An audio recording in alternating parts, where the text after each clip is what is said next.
Assalamualaikum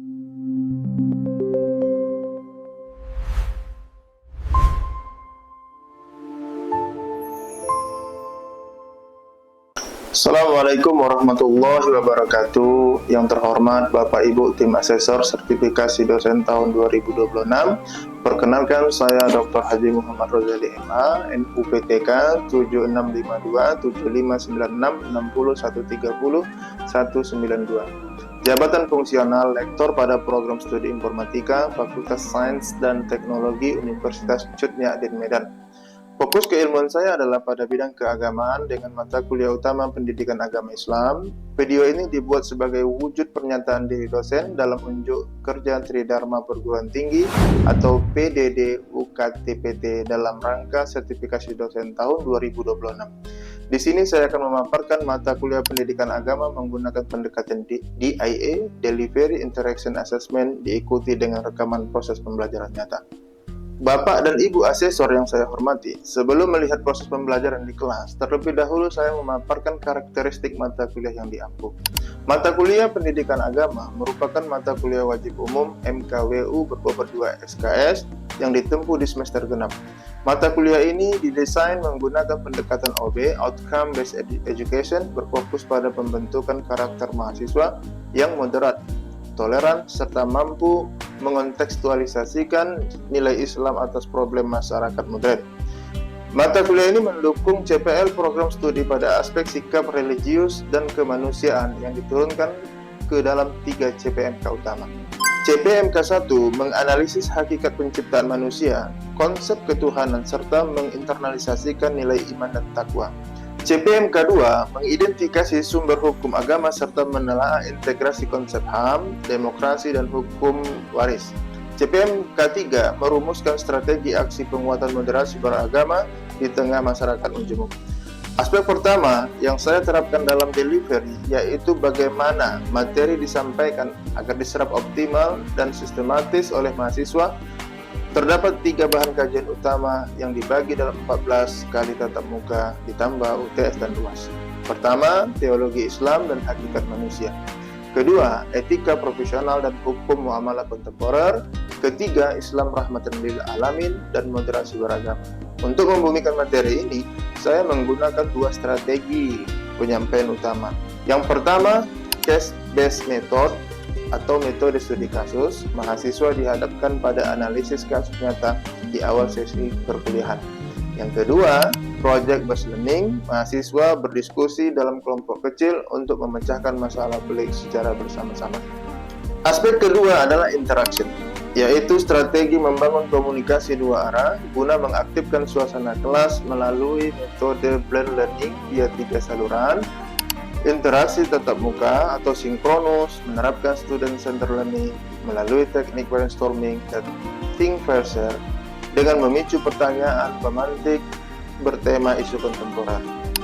Interaksi asinkronus melalui SIAKAD mengoptimalkan fitur forum diskusi digital agar mahasiswa dapat mengeksplorasi ide argumen secara tertulis. Grup komunikasi WhatsApp digunakan sebagai media konsultasi cepat dan koordinasi teknis pengerjaan proyek kelompok di luar jam perkuliahan. Aspek ketiga adalah asesmen, yaitu proses pengukuran kompetensi mahasiswa secara transparan berbasis OB sesuai porsi tugas berbasis aktivitas pada IQ 7. Bobot penilaian dirancang sebagai berikut. Partisipasi aktif dan diskusi kasus case method berbobot 20% dinilai berdasarkan rubrik keaktifan analisis. Proyek kelompok project based learning berbobot 30% berupa pembuatan video kampanye sosial atau konten digital moderasi beragama.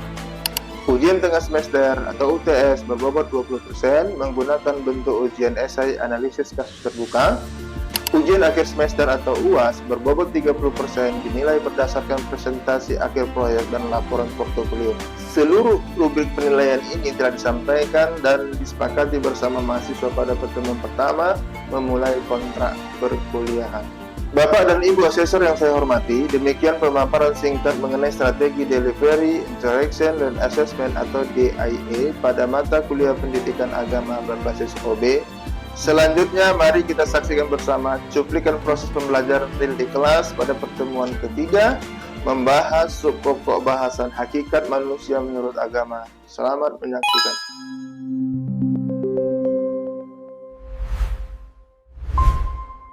Assalamualaikum warahmatullahi wabarakatuh. Waalaikumsalam warahmatullahi wabarakatuh. Alhamdulillah wassalatu wassalamu ala Rasulillah wa ala alihi wa sahbihi wa mawalah amma ba'du. Yang saya banggakan adik-adik mahasiswa saya ya, yang telah bersedia hadir pada pertemuan kita yang ketiga ini. Sebelum kita memulai pertemuan kita, mari kita berdoa kepada Allah Subhanahu wa taala. A'udzubillahi minasyaitonir rajim. Bismillahirrahmanirrahim. Alhamdulillahirabbil alamin wassalatu wassalamu ala asrofil anbiya wal mursalin wa ala alihi wa sahbihi ajmain. Allahumma ighfir lana dzunubana wa liwalidayna warhamhuma kama rabbayana shaghira. Allahumma inna nas'aluka ilman nafi'an wa rizqan wasi'an wa amalan mutaqabbala bi rahmatika ya arhamar rahimin walhamdulillahirabbil alamin. Baik, adik-adik mahasiswa, hari ini apa kabar? Sehat semua? Alhamdulillah sehat, Pak. Alhamdulillah kalau sehat semua ya. Ada yang tidak hadir di antara kita? Nampaknya hadir semua ya. Kita ada berapa orang ini? 10 orang. Alhamdulillah hadir semua. Saya ingin mengulang sedikit tentang pertemuan kita pada minggu sebelumnya, yaitu agama dan pedoman manusia. Kira-kira masih ingat apa kemarin yang dimaksud dengan agama? Dan apa fungsi agama itu bagi manusia? Kita ini kan manusia kan? Manusia yang beragama. Dan kita menjalani agama itu dengan taat. Kira-kira apa sih fungsi dari agama itu? Ya, secara bahasa agama itu apa? Silakan, Ihsan. Secara bahasa agama itu berasal dari kata dari bahasa Sanskerta agama, a dan gama. Jadi a itu artinya tidak, gama itu artinya lari. Jadi agama itu sesuatu yang tidak lari, dia berdiam di tempat dan turun-temurun. Ya, betul ya. A artinya tidak, gama artinya lari atau kacau. Jadi seseorang yang beragama itu diharapkan hidupnya tidak kacau, baik hidup di dunia maupun kehidupan di akhirat. Oke ya, saya rasa kalian masih ingat apa yang disampaikan pada pertemuan yang sebelumnya. Baik, selanjutnya kita akan masuk kepada pembahasan untuk hari ini. Saya tanya dulu, adik-adik mahasiswa tahu nggak apa itu manusia? Dan apa bedanya manusia itu dengan makhluk yang lain? Siapa yang bisa memberikan jawaban? Bisa? Ya. Bisa menjawab, Pak. Manusia itu adalah sejenis makhluk hidup yang Allah ciptakan, dan makhluk hidup terbagi menjadi 3. Apa itu? Manusia, hewan, dan tumbuhan. Ya, kalau makhluk hidup yang diciptakan Tuhan, tidak hanya manusia saja, ada hewan, ada jin, ada tumbuh-tumbuhan, ada mikroba dan lain sebagainya. Ada yang lain yang bisa menambahkan? Ya, Salwa bisa? Manusia itu adalah makhluk ciptaan Allah yang terdiri dari jasmani dan rohani, serta diberikan hati, akal, dan jiwa. Yang memiliki potensi ya dari Allah Subhanahu wa taala. Baik, sebelum kita masuk kepada suatu permasalahan, apakah dia nama, benda dan lain sebagainya, kita harus cari dulu definisinya gitu kan. Ya. Aristoteles menyebut manusia itu sebagai haiwanun natik. Pernah dengar? Haiwanun natik apa itu? Hewan yang berpikir. Jadi manusia ini sejenis hewan, tapi dia bisa berpikir. Kalau punya otak saja, hewan yang lain pun punya otak, tapi belum tentu bisa berpikir. Nah, itu ya sebagai pemancing diskusi kita. Nah, kita mau lihat dulu nih, hakikat manusia menurut agama, ya, hakikat, potensi, tugas, dan tujuan penciptaannya. Pernah dengar sebelumnya kan pembahasan ini? Nah, baik. Kita mau lihat apa itu manusia. Hakikat manusia. Manusia itu adalah makhluk paling sempurna yang diciptakan Allah Subhanahu wa taala tidak hanya dilihat sebagai makhluk fisik, melainkan kesatuan utuh antara aspek material, jasmani, dan spiritual rohani yang memikul tanggung jawab besar di bumi. Jadi ada tanggung jawab itu, ada unsur fisik, ya, kemudian ada unsur jasmani dan ada unsur rohani. Manusia diciptakan dari apa? Dari tanah. Tanah liat, tanah lempung. Tapi diberikan ruh. Ruh itu adalah unsur ilahiyah. Jadi manusia itu kadang berbentuk tanah, ya. Makanya manusia ini sifatnya beda-beda. Tengok dari tanah itu yang diciptakan, tanah mana dia. Kalau tanah garapan suka ngambil punya orang aja itu kerja. Kalau tanah gusuran, ya kan, suka ribut aja itu. Kalau tanah longsor, itu suka bikin musibah aja itu kan. Yang kacaunya kita tanah kuburan, suka nakut-nakuti orang gitu kan. Jadi tergantung dari tanah mana dia diambil. Dan nantinya akan dikembalikan ke tempat tanah itu juga. Misalnya kalian diambil dari tanah Medan, maka nanti waktu mati dikembalikan ke tanah Medan itu juga. Ya. Tengok, manusia itu punya potensi. Kata Allah, laqad khalaqnal insana fi ahsani taqwim. Kami ciptakan manusia itu pada bentuk yang sempurna. Sempurna kejadiannya, sempurna potensinya, dia punya akal, dia punya rasa, dia punya hati, punya nurani, punya karsa, punya syahwat yang tujuannya nanti adalah untuk beribadah kepada Allah Subhanahu wa taala. Coba lanjut. Nah, kita lihat. Manusia itu punya potensi. Apa potensinya? Kalian rasa diri kalian punya potensi enggak? Sebagai manusia. Diciptakan dengan potensi fisik, jasmani, dan rohani. Ada dua unsur itu kan. Hewan tak punya rohani itu.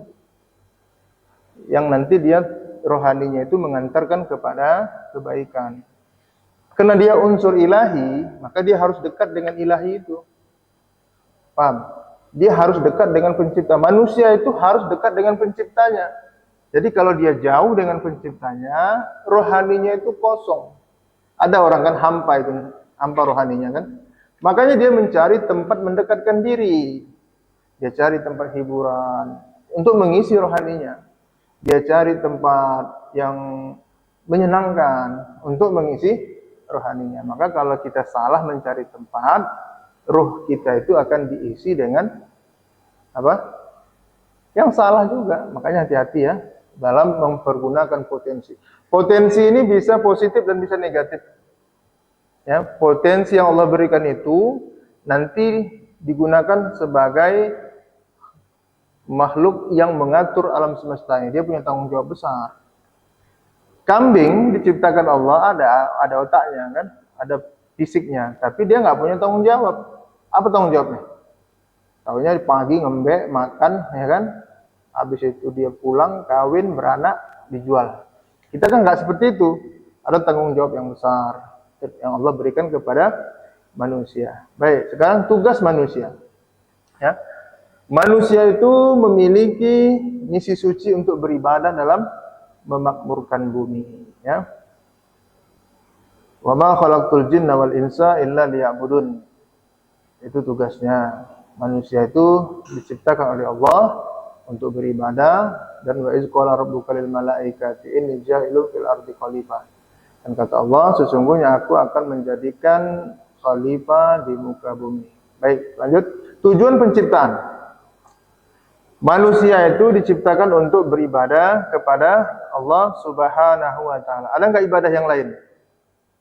Lil asnam, ya, kepada berhala, kepada setan, kepada pohon. Ada enggak? Orang menyembah berhala? Ada. Ada yang menyembah pohon? Ada. Ada yang menyembah materi? Ada. Ara'aita man istaqaza ilahahu hawahu. Kata Allah, tunjukkan kepadaku orang-orang yang menjadikan hawa nafsunya sebagai Tuhannya. Berarti ada juga orang yang menyembah selain Allah. Hawa nafsunya diperturutkan. Siapa yang bisa kasih contoh? Ya, ini Allah yang minta tunjukkan ini. Allah yang minta contoh, bukan saya. Orang-orang yang memperturutkan hawa nafsunya. Ada yang bisa tahu? Ya, Haikal? Nggak tahu. Yang belakang? Misalnya Korun, Namrud, itu kan kaum Lut, kaum Samud, kaum Ad itu mereka memperturutkan hawa nafsunya. Kalau tidak diperturutkan, dia rasa hampa. Paham? Itu ada kejadian barusan di Tanjung Balai itu, seorang guru PNS dibawanya anak kecil ke rumahnya, muridnya, supaya disodomi oleh suaminya. Dia kan memperturutkan hawa nafsunya sehingga dia mengendalikan istrinya untuk mencari korban-korban. Nah, orang-orang seperti inilah yang disebut sebagai memperturutkan hawa nafsunya. Hati-hati ya. Kadang kita menginginkan sesuatu, kalau sesuatu itu tidak dapat, kita rasa hampa. Nah, ini termasuk orang-orang yang memperturutkan hawa nafsunya. Tuhan kita, Tuhan yang satu. Ya, kita disuruh untuk beribadah kepada Allah Subhanahu Wa Taala.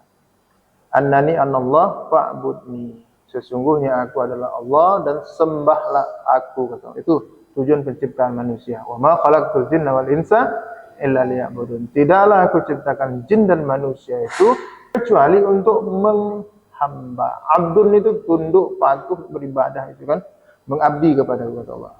Selanjutnya, ada beberapa istilah yang digunakan untuk menyebut manusia di dalam Al-Qur'an.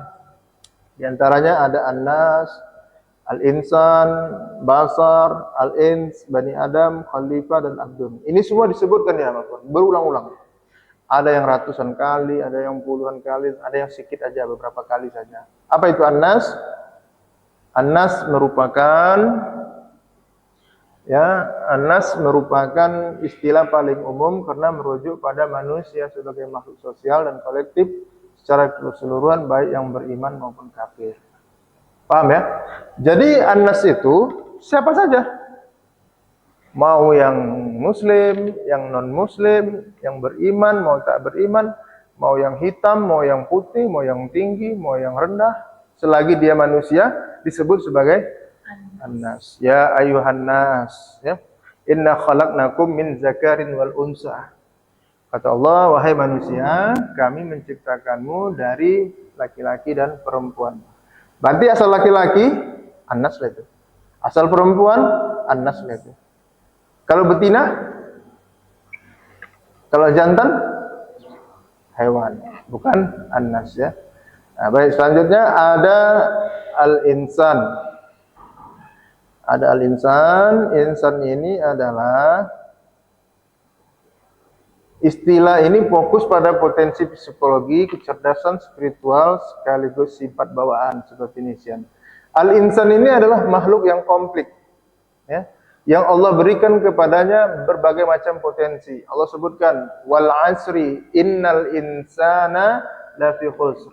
Ya, sesungguhnya manusia itu rugi. Kenapa? Karena Allah sudah berikan semua potensi itu.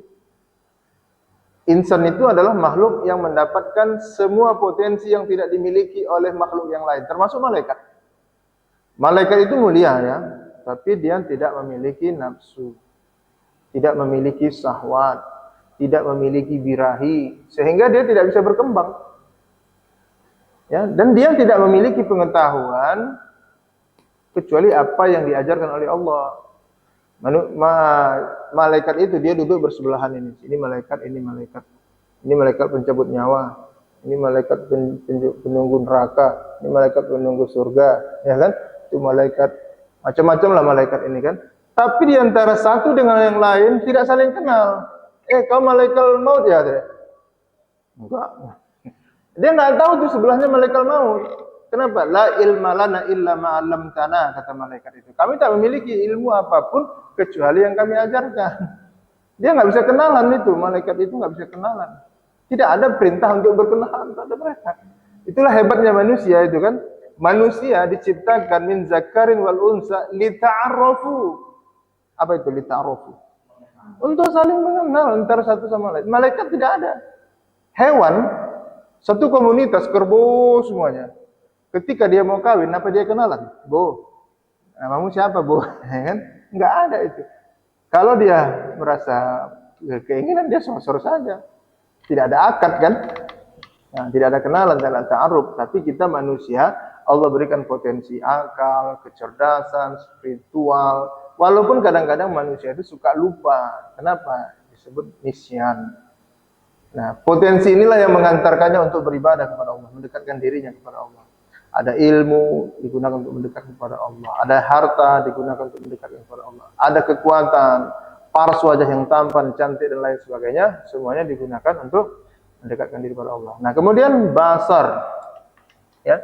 Basar itu adalah istilah yang Allah gunakan untuk menyebut manusia itu sebagai makhluk biologis. Dia makan, dia minum, memiliki kulit berkembang biak.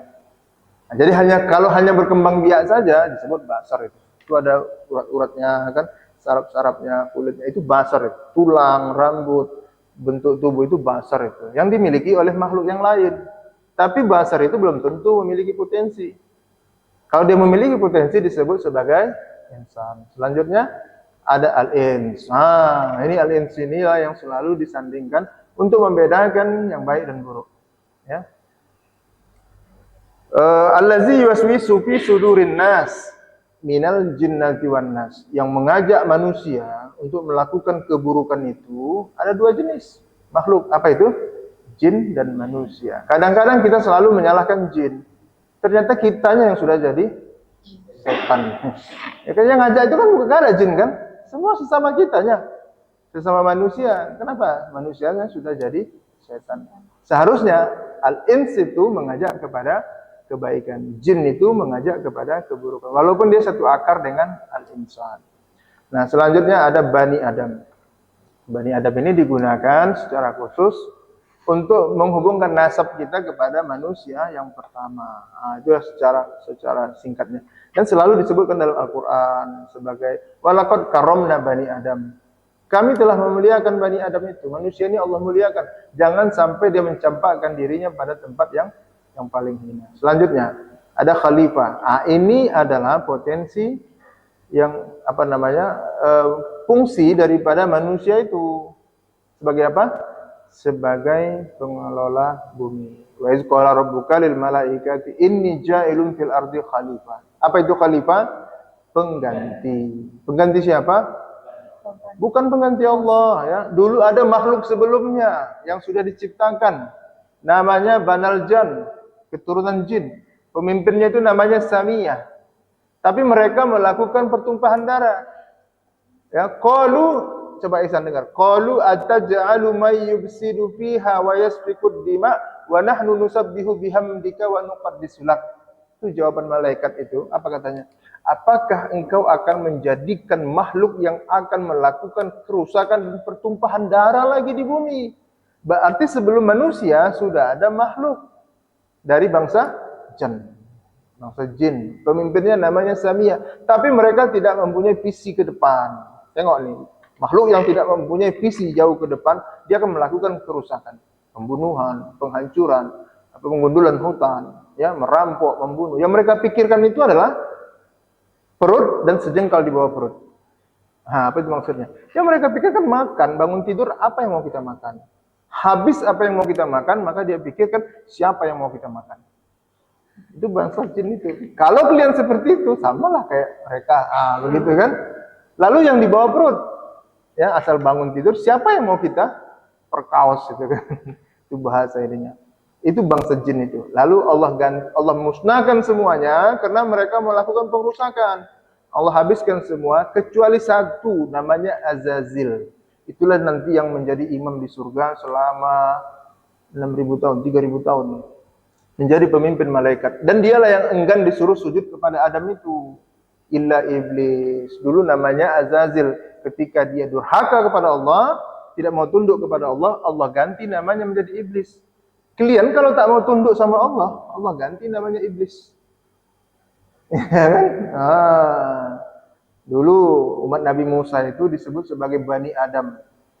Lalu dia durhaka kepada Allah. Maka Allah ganti namanya menjadi Yahudi. Wa qalatil Yahudi Uzair ibnullah. Tengok tuh. Ketika mereka mengatakan Uzair anak Allah, Allah sebut wa qalatil Yahudi. Orang Yahudi jahat itu kan. Jadi orang pakai nama Yahudi itu orang jahat. Dulu nama mereka Bani Israel. Keturunan hamba Allah. Israel itu hamba Allah. Mulia kan?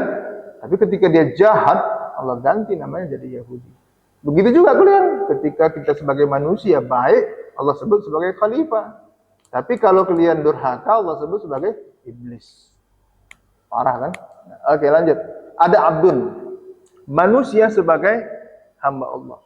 Abdun ini adalah panggilan paling mesra antara Allah dengan hambanya.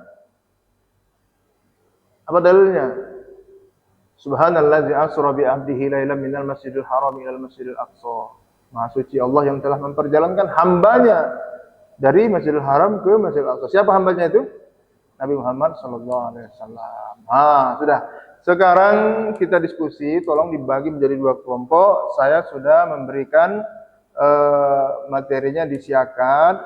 Kita mau melihat ya sejauh mana pemahaman kita kepada adik-adik semuanya. Silahkan, kita akan membahas sesi case method ya.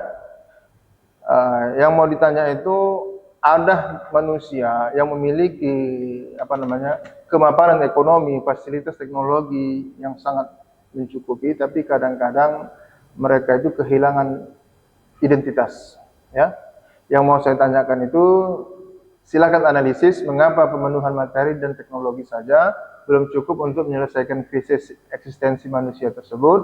Kemudian hubungkan kasus ini dengan fungsi manusia sebagai hamba Allah atau abdun dan khalifah Allah yang memiliki dimensi spiritual, dan buat rumusan satu solusi konkret bagaimana ajaran Islam tentang hakikat manusia dapat menjadi jawaban atas krisis mental tersebut. Silakan segera, waktunya cuma 1 menit.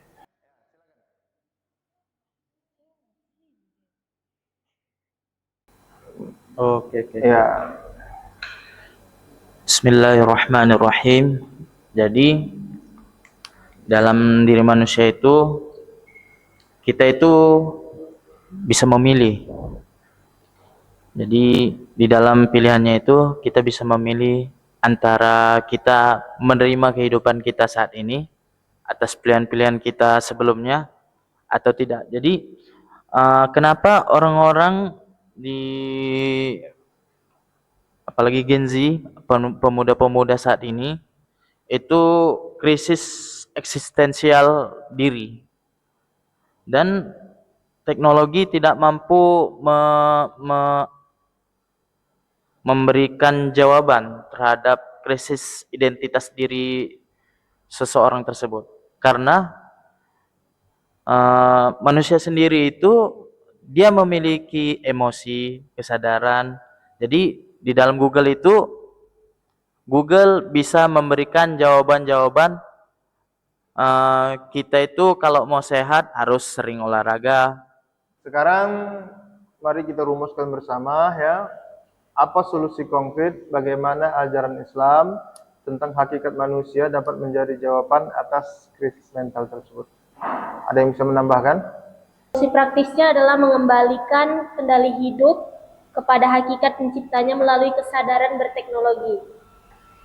Puasa media sosial secara berkala untuk memutuskan kecanduan validasi duniawi, lalu mengalihkan energi tersebut ke dunia nyata, mengambil peran khalifah dengan aktif di kegiatan volunteer, organisasi atau proyek sosial. Oke, artinya harus ada keseimbangan ya. Jangan sampai manusia itu lebih asik kepada dunia maya sehingga lupa dunia nyata dan tidak ingat mempersiapkan perbekalan untuk dunia akhirat, untuk akhiratnya ya.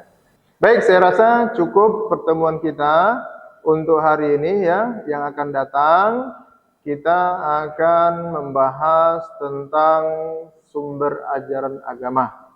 Ya, nanti dibaca. Kita akan menutup pertemuan ini. Kita tutup dengan berdoa kepada Allah. A'udzubillahi minasyaitonirrajim. Bismillahirrahmanirrahim. Allahumma inna nas'aluka ilman nafi'an wa rizqan wasi'an wa amalan mutaqabbala. Walhamdulillahirabbil alamin. Assalamualaikum warahmatullahi wabarakatuh.